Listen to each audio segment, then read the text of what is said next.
गठबंधन की रैली होने वाली है, इसमें आपकी क्या प्रतिक्रिया है?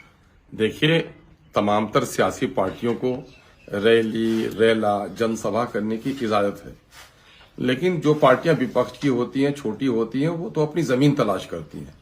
लेकिन इस वक्त महागठबंधन के लोग रैली कर रहे हैं, तो ये रैली कई एतबार से बड़ा अहम है।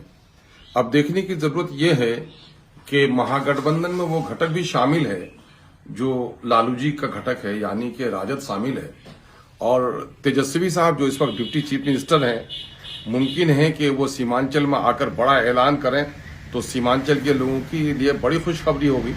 लेकिन जहां तक मुझे पता है कि पिछले दिनों में अमित शाह आए थे, सांप्रदायिक तनाव पैदा करने की अपनी मंसूबाबंदी करके गए हैं, और ये लोग उसी पर अपनी फसल काटने के लिए आ रहे हैं कि सीमांचल के सीधे साधे लोग, माइनॉरिटी, दलित और पिछड़े लोग, जिनको 75 साल तक आजादी के अब तक कोई हिस्सा नहीं मिला, फिर एक बार इनको बीजेपी का और सांप्रदायिकता का खौफ दिखाकर फिर इनको अपने झोले में कसा जाए।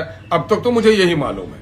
लेकिन मैं बताना चाहता हूं कि तेजस्वी जी को याद होगा कि 2020 के असेंबली इलेक्शन में उन्होंने ठाकुरगंज में कहा था, उन्होंने सीमांचल में कई जगहों कहा था कि मेरी सरकार अगर बन गई तो हम सीमांचल डेवलपमेंट कमीशन बनाएंगे, सीमांचल को विशेष पैकेज देंगे, बिरयानी वाले भाई साहब को चाय बागान घुमा दीजिए, मेहमान नवाजी करा दीजिए, लेकिन वोट हमको दीजिए।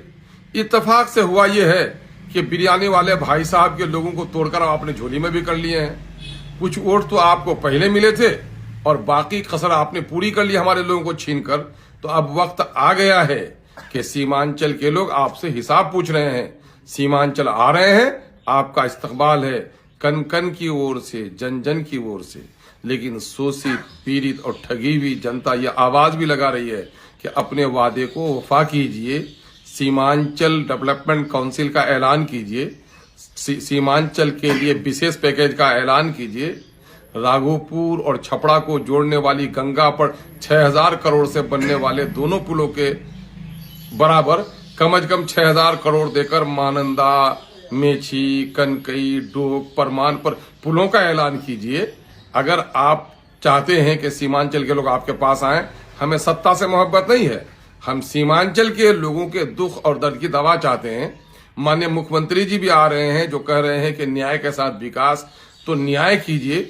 और सीमांचल के जो समस्या हैं, रोजगार का मसला है, पलायन का मसला है, बीमारों के इलाज का मसला है, सैलाब का मसला है, महानंदा बेसिन का मसला है, इन तमाम तर मुद्दों के बारे में ऐलान कीजिए।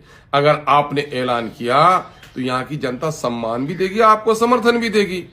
और अगर आपने फिर अब की बार वही कहा कि मुर्गी के डरवे में ऊपर से पानी का छींटा देकर, जिस तरह से मुर्गी को बोरी में कसकर कोई ले जाता है, ठीक उस तरह कहिएगा कि बीजेपी का खौफ दिलाकर फिर हम सीमांचल के लोगों का वोट ले लेंगे। तो गया वो दौर, सरमायादारी गया, दिखाकर तमाशा मदारी गया। अब मदारी का तमाशा बार बार चलने वाला नहीं है।